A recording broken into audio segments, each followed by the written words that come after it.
Good morning, ladies. Morning, So, beautiful women, knowledgeable, powerful ones. So people need to remember that part. Right. Well, we are very lucky today because this is the first time I'm meeting Celeste, but Isabel, I'm sure the stories will come out. Please like and subscribe before we keep forgetting that. And Richie, our tech man, that is fabulous. He don't like that. No, we have to beg, please beg for like subscriptions, yeah, bells, and all the rest of it. all the bells. Yeah, yeah. All, So we all the bells. We have Celeste Terry here with us, and Celeste is a certified Somatic IQ Breathwork practitioner. She's a nutritionist, a yoga teacher, and an angelic healing channel. So I have lots of questions already. I'm really excited about today to learn about somatic breathing, somatic breath release. So you're going to chat with us about all sorts of things, right? We're going to pull it all from you. Yes, and that's what I love about being on podcasts. To be honest, I had one and I found the insight that I have as a channel, as someone that speaks from insight and like a lifetime of knowledge, plus all of the things that we do to get the letters and learn the more, Yeah. learn the more. It's when I'm in front of someone that I'm able to really just serve and deliver what they need. So, if I may, can we center this practice? We're going to Oh, center this yeah. Yes, practice. I'd like that. Let me press. Okay. And as for those of you who are watching, just go ahead and join with us. You won't be sorry. So, as you can see, my eyes are closed. Place your hands in your lap and take a big breath in through the nose. Fill the belly, fill the chest, draw it all the way up to the top of your head and just hold for a second and let it out. Do that again. Inhale, belly, chest, feel your back expand. Draw that energy all the way up to the crown of your head. Connect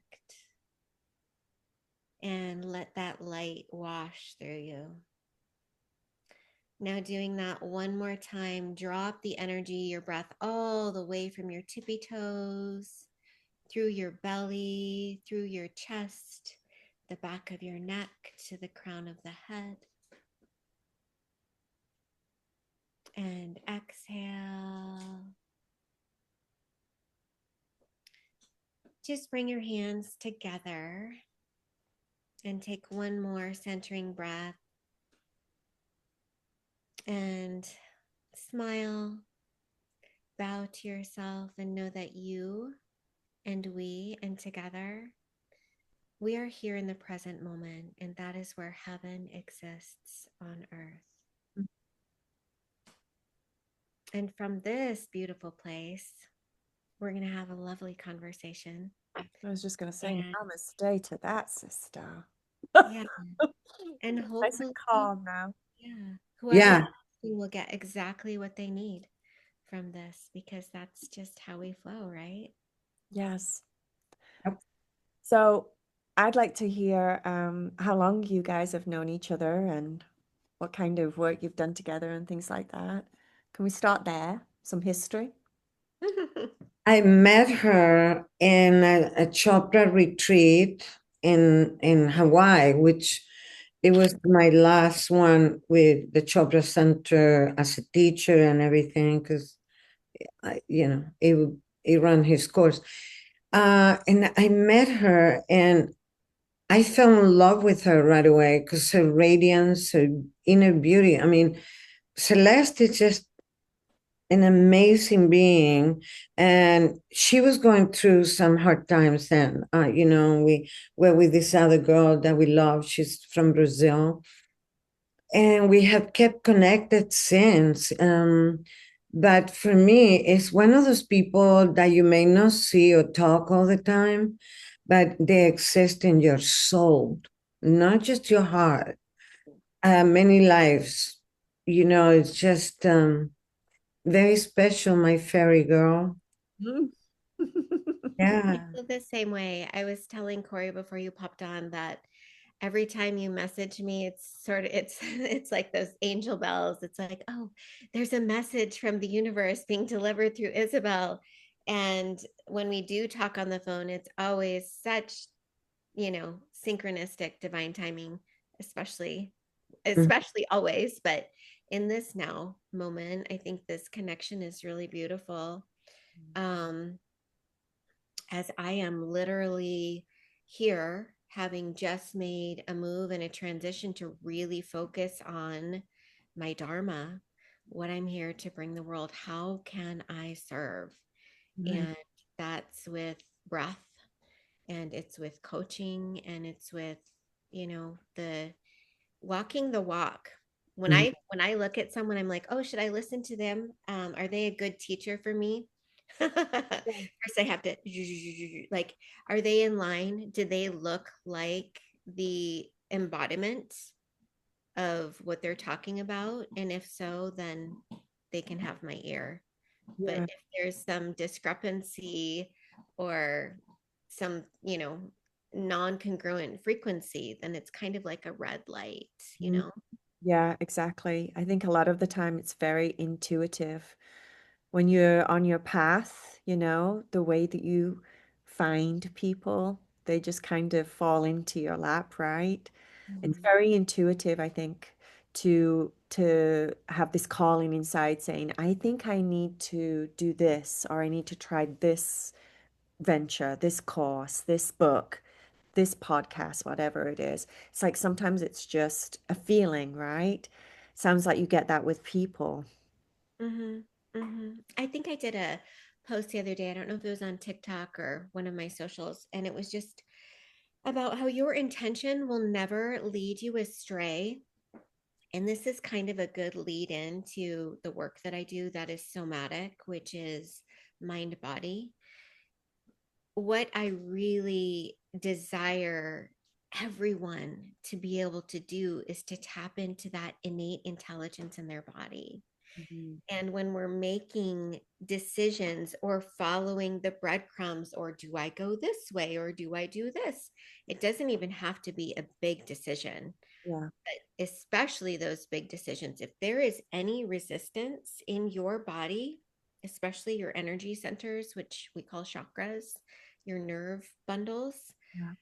it is really important to investigate that just with some curious compassion, because eventually your intuition will have its way, even if you have to walk a long karmic uh, recalibration Mhm. to get you back to that point Yeah. where you're like, yes, I trust you. Hmm. It's Exactly. rebuilding that trust in ourselves and that trust in our body. Yeah, I live by that. They download me, and it's incredibly accurate. I mean, I am always right on that one due to the fact that I trust it when I get that message, and I don't question, and I go full on. And sometimes it starts and it kind of is not what my mind have said, or whatever the programs and constructs that we haven't agree with. They try to take me to, like, no, you know what, really, prove whatever. And no, I just keep going to where they have direct me. It happened this morning in 3 instances. And I was like, wow, okay. I always follow, I always trust that download. Corey knows that. You know, it's the direct line to divine to me. Mhm. And, I wake up in gratitude. I do my trance, 3 of them. And then, I ask the day and the universe to bring what needs to be best for everyone around me and for my contribution, because I was born for service and contribution. So, and it happens. When you have that intention, when you set up intentions that they are aligned with the whole quantum universal energy, uh, you don't get lies. You know what I mean? So that's how I see it. I think you're a heart. You know what comes to mind when I hear you talking about it, because we probably all got very different journeys when it comes to like how we fell upon channeling that light or channeling that source. And you mentioned, well, I mentioned when I read your bio, Celeste, that you're an angelic healing channel. Like, what does that look like for you? How did that come about? That's a great question. I think it's something I always did, and From just childhood, kind of? following, sorry. From childhood, even? Did you? Yeah. Yeah, Yeah. yeah. I've always had angels around me, and trusting that what is flowing through me is divine and greater than that which I could come up with myself. Yeah. And so, in working with someone, that would be seeing who's in their field, and that appears differently for each person. And sometimes it could just be starting down a bunny trail and intuition, but it's trusting those little insights that bubble up. Yeah. And then you're finding that the person in front of you is crying because you really nailed it on the head and were able to not just say what they already knew, but bring an insight. And I think, like Isabelle said, when you know that you're born for service, Mm. that comes from a state of already being enough. And when I was 19, I had a, I don't know what you call it, but I changed. Mm. Like my DNA changed. Possibly that was a huge upgrade for me. Um, at that point, all I know is that the way that I was able to relate to myself and everyone else was completely different and has always been from this state of value. And when I'm with someone, that is my greatest desire, is that they could see and experience, really experience in their soma, in their body, in their mind, in all of their being, in their energetic, in their spiritual, in their emotional being, um, their incredible value, Mm. that they have always been enough, that they will always be enough, that they are completely loved and accepted, and there's nothing they've ever done that could change that, or anything they will ever do. Yeah. It's like the universe saying, I got you. No, you're good. You're perfect. Absolutely perfect. And when you release that judgment, when a person comes into that type of experience with their higher self, whether it's through guides or whether it's through breath work or whether it's through coaching with me, and they have that encounter, it shifts everything. They will always be different. Mm-hmm. Yes, different challenges will arise, but it's a mark, it's a touchstone, and we come back to that remembrance and build on it. And I think through that remembrance, remembering, we're gathering to ourselves all of the parts of ourselves Yeah. that we have given away, lost, that were hurt through trauma, and just it's coming back to remembering, to valuing, to loving.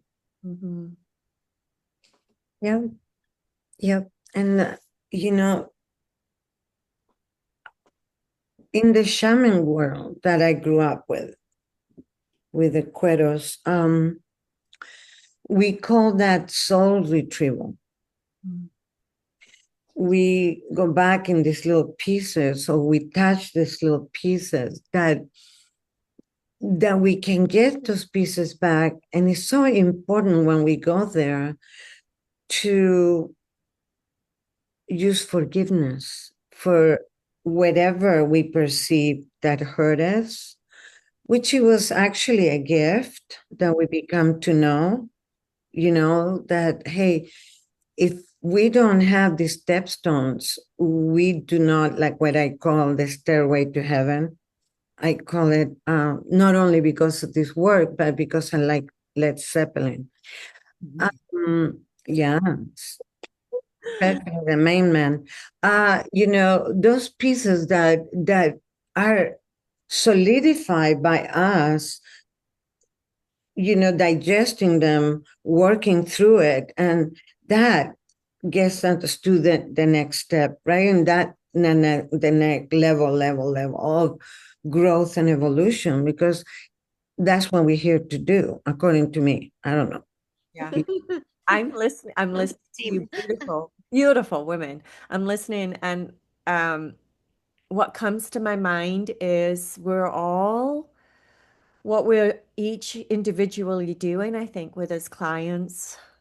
uh, it's like we're bringing them to that awareness of that place of knowing. Even if it's regular, like with me, if it's regular, like, just typical therapy or hypnotherapy, it's not always trying to find that bigger, greater part of you. But I think even when I work with regular clients, I'm trying to get them to see their soul, like to see their beauty, to see their power, to see all of that through all the different techniques that we use. And I think once they see that, like you said, Celeste, life is never the same. We might still have problems, we have issues, we're human beings, this is a place where we come to learn to grow, but life is never the same, I think, when you tap into that light or that knowing, that whatever it is that we channel. Um, you can't be small anymore, you know? You can't turn the light off once it's turned on, and you become a different person. And there's no going back. And I don't know about you, Celeste, or you, my beautiful, beautiful, beautiful friend, but has there been times where you wished your light had never been turned on? It's a strange question, but I have many people that come and they get to a point where they've done a lot of spiritual work, and then they get to a place where they've become more self-aware, and then it's almost like, oh, poop. Now I really have no excuse but to do the work because I see, you know? Whereas I think sometimes when you don't, it's easier to be a little bit oblivious. What do you think? I'll Taking just that in say a completely for different direction. me, I love the work. I'm here, Yes. I'm in it for the work. Mm, I'm here for the highest calling. I'm here for the ascension because as I rise, every woman rises with me. I Right. know that in the core of my being. I used to be a um, competitive figure competitor, and I was also a part of a very religious system at the time. And um, I didn't ever care what anyone thought. That wasn't the issue. And yet, at the same time, as I was falling in love with the female form and standing on stage in this itty bitty crystal clad bikini, I knew that I was breaking chains Mm, mm, for other women to be able to be fully expressed in a non sexualized but feminine beauty of right. power in our right. form. And so that's just a little example saying that, like, why would we, if you know that the work that you're doing is not just for yourself, which I think, Yes. honestly, Corey, like, that's a really good perspective because when it gets sticky, to remember that there's more than just me. Yeah. Yeah. That's really Yeah. important. Yeah.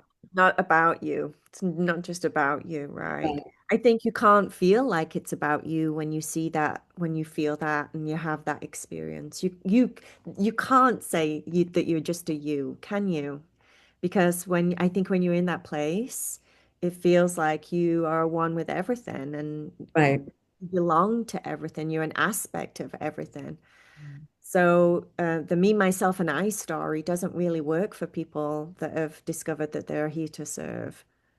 Mm. Which brings me to think of, so on your journey so far, Celeste, how have you done with boundaries? Oh, I love these great questions. This is a great question. And it's a really personal question in that I didn't know what boundaries were. Right? I had no idea. And I'm going to call that innocent naivete But because I didn't, also being born into this human body as a sensitive individual, um, my boundaries were overrun from the beginning. And there's been a lot of,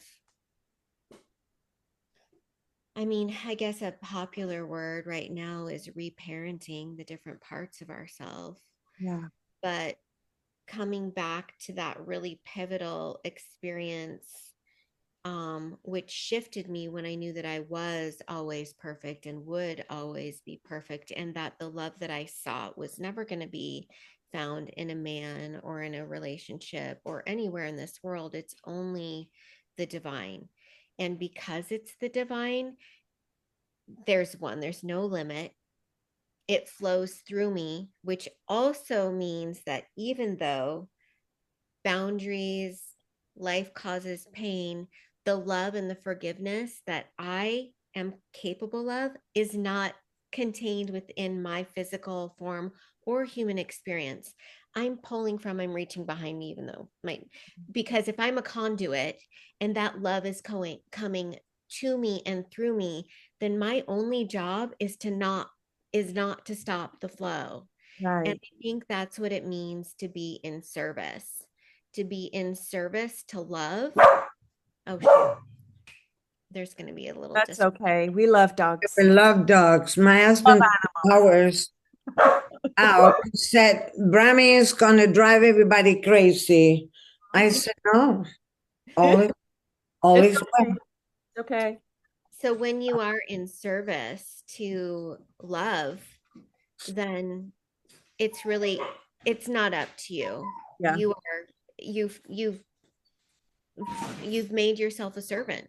Mhm. And as a servant, you have responsibilities. And so I think that's why we grow through shadow work, why we grow through pain and suffering, why we continually have to learn to let go, because the faster we can let go and forgive, Mhm. the higher we can go, the farther we can go, the deeper we can go. So it's really just how can we walk through life like this Yeah. as a conduit? Yeah, totally agree. How about you, Isabel? Have you struggled with boundaries? Um, Being yeah, especially when I moved to the States, because I wasn't used to the culture here. And in Chile, like we hug and kiss, like in Europe, and it was a lot going on there. Yeah, and I did it with my daughter, with my sister that I raised after my daughter. Um, and interesting enough, I had serious boundaries with males. Mm, Very, very much so. I don't know, maybe because my amazing adopted dad, I don't know. That wasn't crossed unless I wanted to. Sometimes was fun, so why yeah. not? Yeah. But yeah, I knew that I was getting into sticky water there or sticky mud, but I enjoyed it and I got out when I felt like it. You know, I have with I grew up giving things. I love to give. Okay. I love to give. And if somebody says to me, oh, I love that, I'm like, you like it? You want it? And I give it. Yeah. No, and now I'm being more, because I will give everything. And I start being taken advantage because it was me who's opened that portal. Yeah. It wasn't like somebody came in with a magic key. Yeah, I did, and I did it with clients where I let them not do their work and continuously working my butt off on that. And not, yeah, I did. And you know what? And since I give from the universe and always more come to me, Mhm. when I see that something just happened with somebody and I totally don't regret it, but thank you for the lesson. Thank you for the reminder. I will not do it again because I recognized the feeling, but it wasn't mine. So I just passed it through.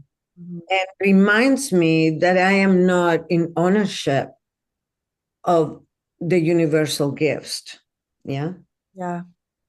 Yeah. I think this is so good. This is so good. I'm loving this because I think for the people that are listening, there is a lot of people that feel like they're here for service. There's a lot of people that feel very attuned or empathic or just have a calling to be a good, kind, compassionate person. And I know when I do my lives on Aura or Insight Timer, there's so many comments when you do anything about, empaths. I don't like to say that empaths need to protect themselves because I kind of believe it slightly differently. I think it's a superpower, and I don't feel or agree with the language in the spiritual community that we have to be careful or our energy gets drained or, we need protection. I think that's a load of baloney, to be honest with you, because like Celeste said earlier, the light is constantly, that force is constantly like rebuilding, coming through, coming through.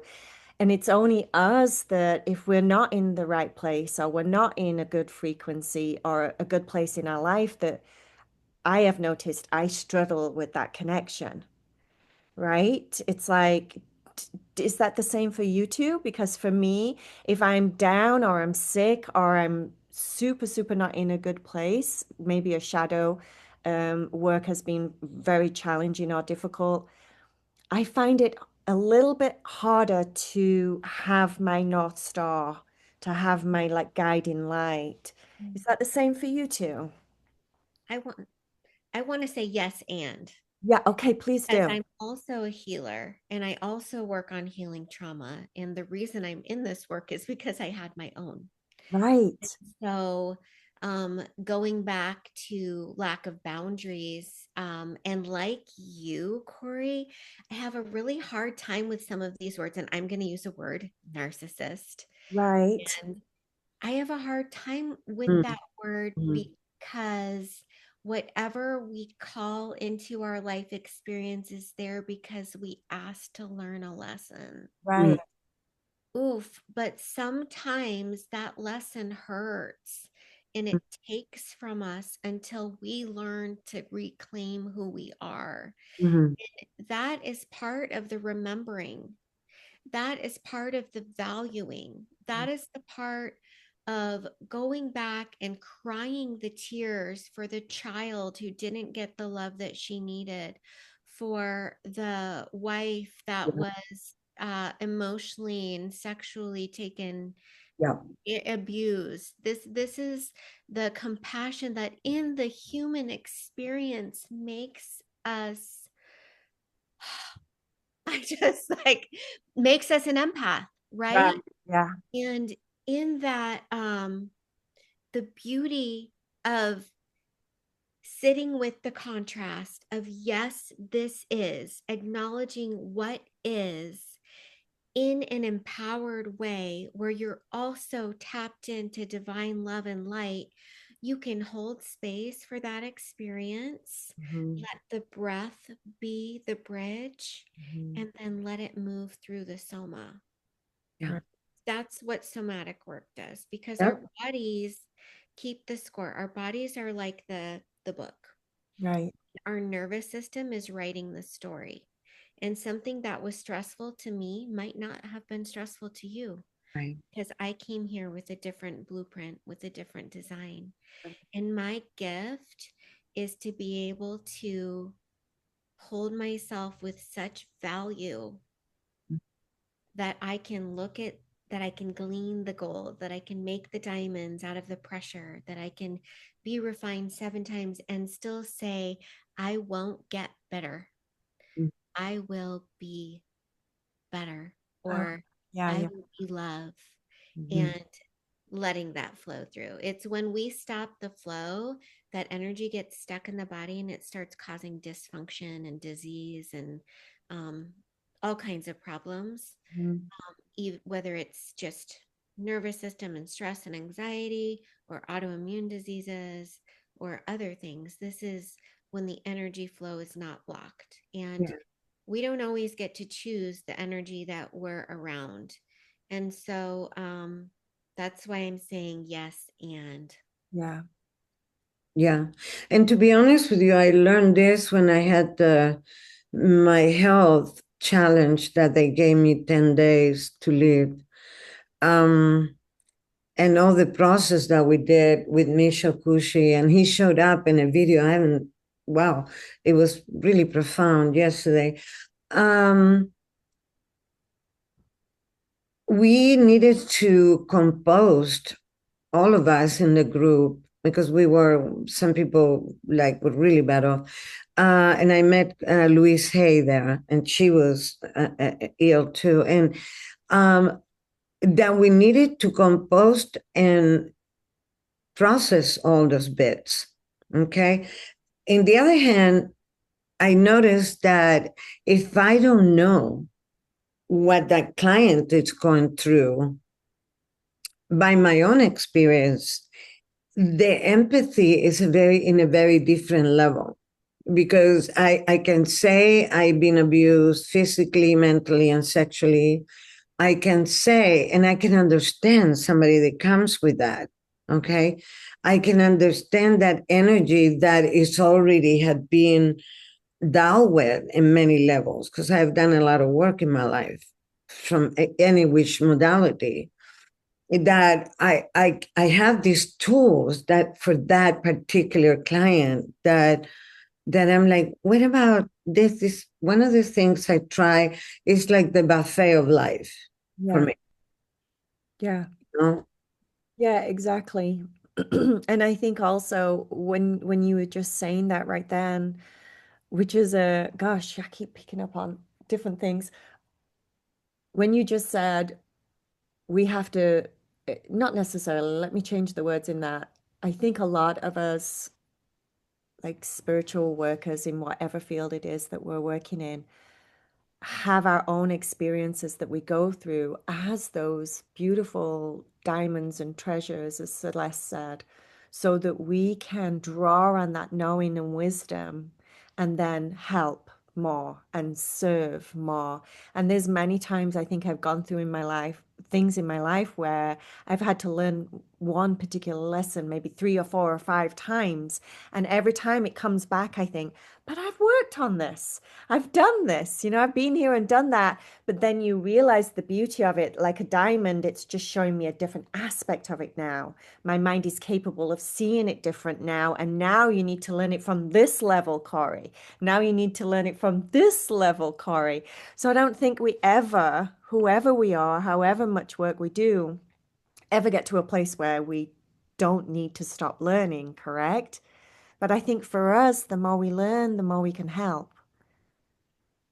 mm-hmm. Right? How did you fall upon the somatic mind-body connection work, Celeste? How did that come to you on your path? Oh, I, it was very intuitive, right? I was just hearing in my field. I had been divorced for maybe a year, maybe not even, maybe 9 months. Um, and that I was hard on my healing journey. Mm, And I already had been. And then there was a point where it was just time to make a choice to save myself. Um, so to back up a little bit, I knew that I had energy stuck in my body that was related to holding myself back, to not using my voice, to not giving myself permission to express because that would have been dangerous, mm, according to what my nervous system had taught me where I was. yeah. And so that had been my story, and whatever anyone's story is completely valid because it's their experience. And so that was my story, and I just was, happy with my meditation practice, with journaling, with communing with nature, with all of these things, these beautiful, beautiful things. But I just kind of was hearing like breath work. Like, I don't even know what it meant. Came up on Instagram. I went nervous and knowing it was going to be amazing and scared. And in the beginning, you set an intention. And I think my intention might have been freedom. Yeah. And after that session, which was the time that I practiced, because I went home and went down the bunny hole until I actually hours later had found the woman who led my class on a thing. And I'm like, okay, I have to get certified in this. Was my intention being freedom. And I came out of that experience having let go of so much stagnant, painful energy. I had pain in my chest and it was gone. And my whole being was in love with the room. I thought I had so much, it was like being born again, again, again, again. Like we die to be born again, again. And I was in love with everyone in the room. And there was just such a clarity in my being. I think if you could have seen my DNA and my all of my energetic bodies, they just would have been sparkly rainbows. And so then I learned it, and apparently I'm good at it because people people really like it. Yay. They say your gift is really what you evoke in people. And both helping women, I've done like, body coaching, helping women tap into their innate beauty and uncover that underneath all of the things that are holding them back. But the almost instant gratification of just doing a couple somatic breathwork sessions, sometimes one, I was primed and ready for that. And now I do a little education leading into them, because the more people can understand, the more they're able to let go and just let themselves be and let the energy move Yeah. without assigning a story. And this is kind of me diving into what it is, but Yeah, no, I was going to say, can you explain what it is specifically? yeah, Oh, yeah. yes, I would love to. So somatic breath work, mind body, and even we've referenced Deepak. He's so great. Is that there's really no difference between the mind and the body. Your body holds your mind. Your fascia is intelligent. Your body is divinely intelligent. And I'm fascinated with these instruments that we're walking around in, and want all of us to feel more congruent with this physical form, not like it's just a meat suit that we got to wear for this human experience. No, it's so much more than that. It's a little microcosm of our universe. And the way that we treat our bodies is the way that we treat everything else. And if there's a way we're not treating our body well, it's also a curiosity to look at a part of our life and say, where am I not loving myself? Yeah. um Bunny trail. Mhm. Somatic breath work, when I set people up with this, we build a very safe container, and we talk about the different types of breathing that we're going to do. It's guided through music. It's about an hour long. And as I referenced before, our bodies keeping the score, which is a book, and then our bodies kind of writing the story, holding the story of our nervous system. Mhm. Somatic breath work allows for any unexpressed emotion or electrical charge to discharge. Okay. So if emotions are energy in motion, taking it just from like a feely to an electrical biomechanical idea here, this is super science based. Mhm. And I tend to be more like woo woo in my language. Yeah. The foundation for this is so firmly rooted in science. And that's why I love this kind, because when the body doesn't get to have that full expression of the impulse, it gets stuck in the body and they just build up over time. And so we create pathways through the breath, through sound, through movement for that initial trigger to have its full expression. And when a person comes out of a somatic breathwork therapy session, or a journey, as they call them, um, they're coming back with a new DNA. Their mind has changed. You have rewritten neural pathways. And so you're actually bringing your level of consciousness to a higher state of homeostasis. Mhm. So the next time you interact with that same scenario, for example, you're going to have a different nervous system response. Wow, that's crazy. It could That have, beautiful. yeah, so many different things. It could be a positive for so many different things. Her energy, though, is so soothing, right? And so it's enchanting. It's like in between goddess, priestess, Avalon, fairy, angel. I mean, yeah. I mean, Rebecca Rabbit. rabbit. Yeah, the magic wallet, because it's so important to deliver with a good vehicle, and she has it. You know, she's enchanting like nature to me. I think it's very important. Your voice is very important when it comes to this work. Yeah. Sure. I mean, just to put someone at ease, to Yep. relax the body, to Yeah. allow somehow in the tone of your voice that they can trust you. Right. So important. That rapport, right? That rapport. You know, I am very fiery, as you may know, mischievous. I'm very fairy-like, and I can go too. But when I do my work, I just go in this silk road, man, in this vast softness and cushiony, like a big fluffy cloud that is safe, that is got grounding, but at the same time is so soothing. I go there and not intentional. It's like when I open that channel, everything everything becomes this quantum fluffy cushy thing that is so available for them to find their way, because I never say I'm a healer or I help, and I don't want that. It's not my responsibility, but they find their way with these soothings. I know Corey, she's so adorable and she's so good in what she does, and she works with children in many ways. And you, Celeste, that is that fabulous enchanter that it's well intended, but at the same time, so yummy. Mhm. So yummy. 'Cause being a girl, I find you yummy. Yummy, gorgeous.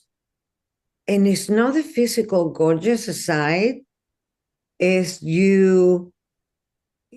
that part in you, is that energy of you that is desirable by a child, by a dog, by a tree, by a woman, by a man, that we gotta stop because, yeah, because guys like us.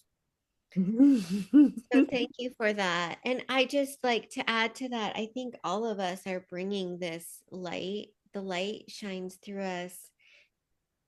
I can speak for me because of the pain, Yeah. because of the contrast, Right. because I've been given, because unconditional love visited me.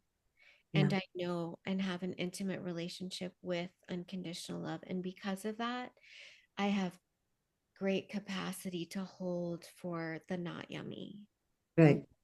and to not judge it, Mhm. Right. I think many not judge people, it. yeah, I think many people understand unconditional love, to be honest. I think many people misunderstand oneness. Um, it's to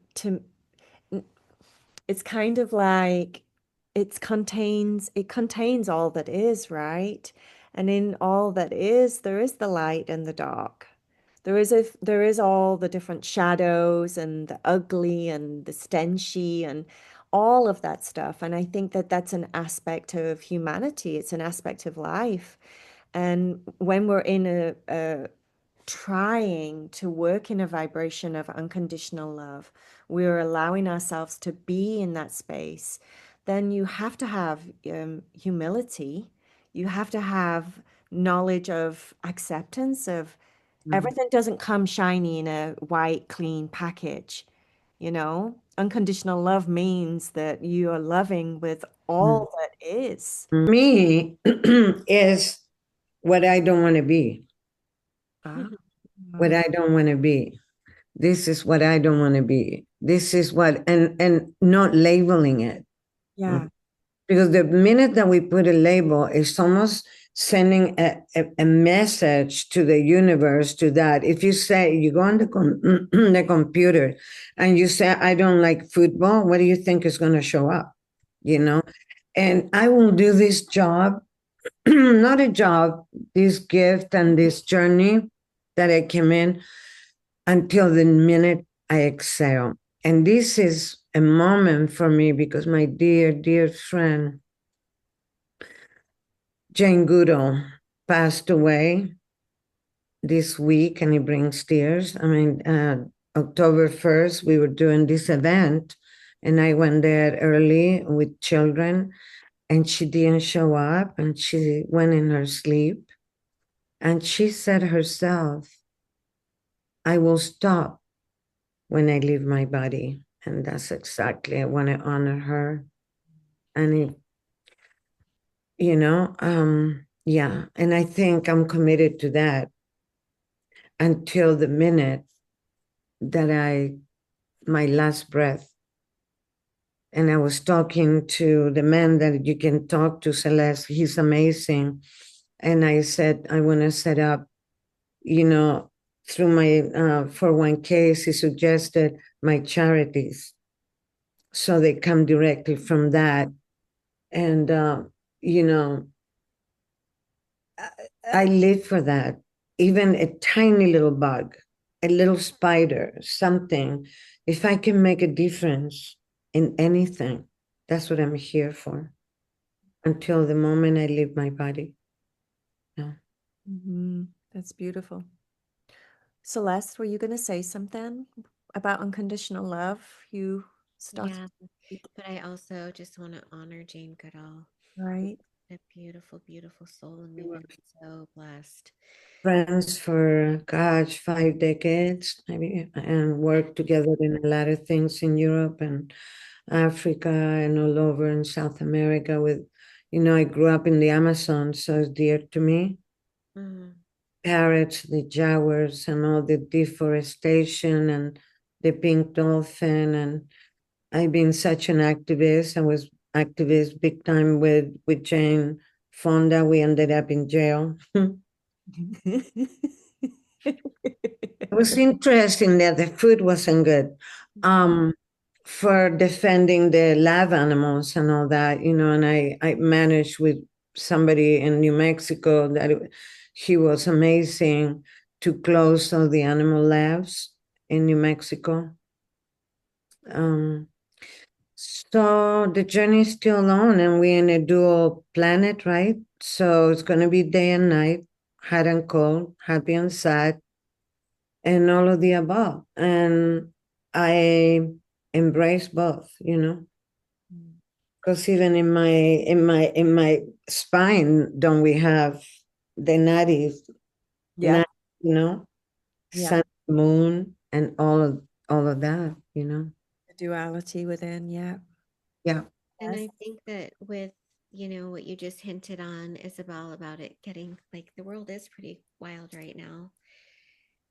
It's really important that there are people that can hold space Mm, for the soul that is mm, a soul whose light is not the same light that you see. And nevertheless, that soul is loved.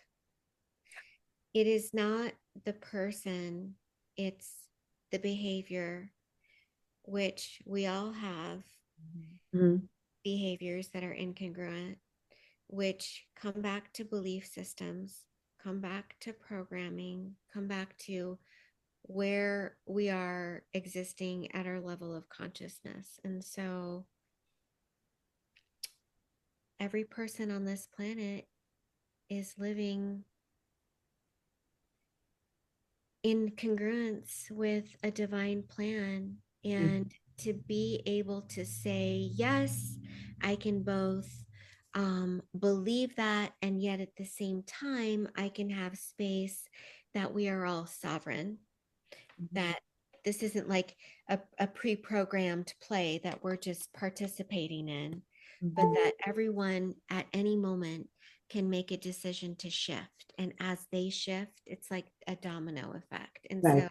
holding faith and holding love right now, or certainty, is so important. I feel like that's like where the shift is. We can either look down and look at our world and our trouble and our trauma, or we can look up. And I don't mean up to the heavens, because God, this horrible lie that God is found anywhere except inside of you, but the symbology of a proud head, of victory arms, right? And believe that there is light, that Yeah. there is love, that there is healing, that there is hope. Yeah. Yeah. Amen. Amen on that. We're getting there too. Yep. Yeah. And I would like to, we would like to get some of the information if you send us a Yes. photo and all the information for people to get with you and work with you. And we talked yesterday with Celeste about doing something in Sedona. And so now that I'm going there next week, for us to have a group of people that might like it, that we can do the work. Sedona is so lovely. And I'm going to look for the space and all that for us when I'm there. And yeah, I'm so grateful for both of you. And I'm just blessed, pure gratitude. Thank you for sharing all of your wisdom with us, Celeste. We really appreciate you being here with us today. It's Oh, been, yeah. All I can say is I'm just happy to be in your company. yeah. Incredibly blessed and overwhelmed with gratitude. This is going to be with me, not just the rest of today, but my first time meeting you, Corey, Isabelle. You know, I love you. Yeah. And I'm so glad you came into my life. I have no idea how the universe hooked that up, but it's been amazing and will continue to be. And you have that same, like, definitely like fairy, if I could call you fairy godmother, since you, Oh, I mean, she's just so amazing. So I'm excited for what all we can do together. yeah, definitely. We will put all of your information down below. And so people, if they want to reach out to you, the information will be there with, Yeah. and with the information, how they do the information, right? Rishi will do as magic, won't he? Yeah, Rishi will do. And we were good. We did say share and subscribe and all the bits because he's like, so what happened there? We We got like, "Oh." carried away talking about real things. Right. No, we were good. Yeah, yeah. So thank you again. Thank you Thank so you, much. Celeste. Love you, my love. Bye.